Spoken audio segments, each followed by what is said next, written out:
ఆమె పోటీలో గెలిచిందని నాకు తెలిసింది.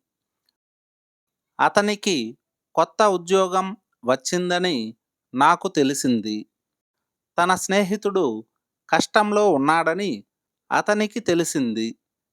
ఇలాంటి వాక్యాలను ఇంగ్లీష్లో ఎలా చెప్పాలో ఇప్పుడు చూద్దాం. దీనికి గాను మనం కేమ్ టు నో దట్ ను ఉపయోగిస్తాం. అలా అని తెలిసింది అని చెప్పాల్సి వచ్చినప్పుడు కేమ్ టు నో దట్ ను ఉపయోగిస్తాం. సెంటెన్స్ స్ట్రక్చర్ ఏమంటే subject plus came to know that plus other words. ఆమె పోటీలో గెలిచిందని నాకు తెలిసింది. ఆమె పోటీలో గెలిచిందని నాకు తెలిసింది. I came to know that she won the competition. I came to know that she won the competition.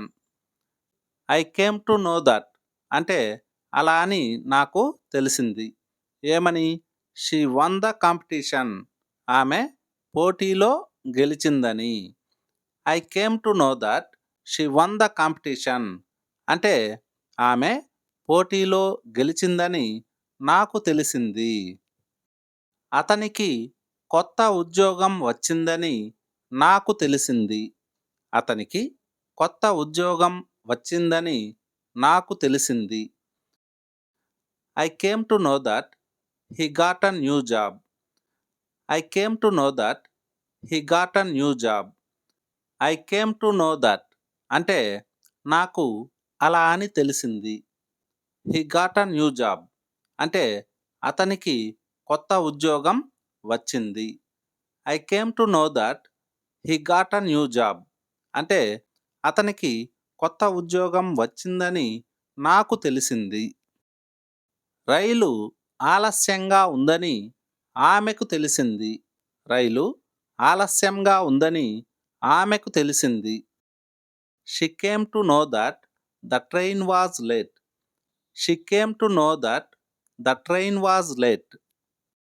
ఆ వార్త తప్పుడుదని ఆమెకి తెలిసింది.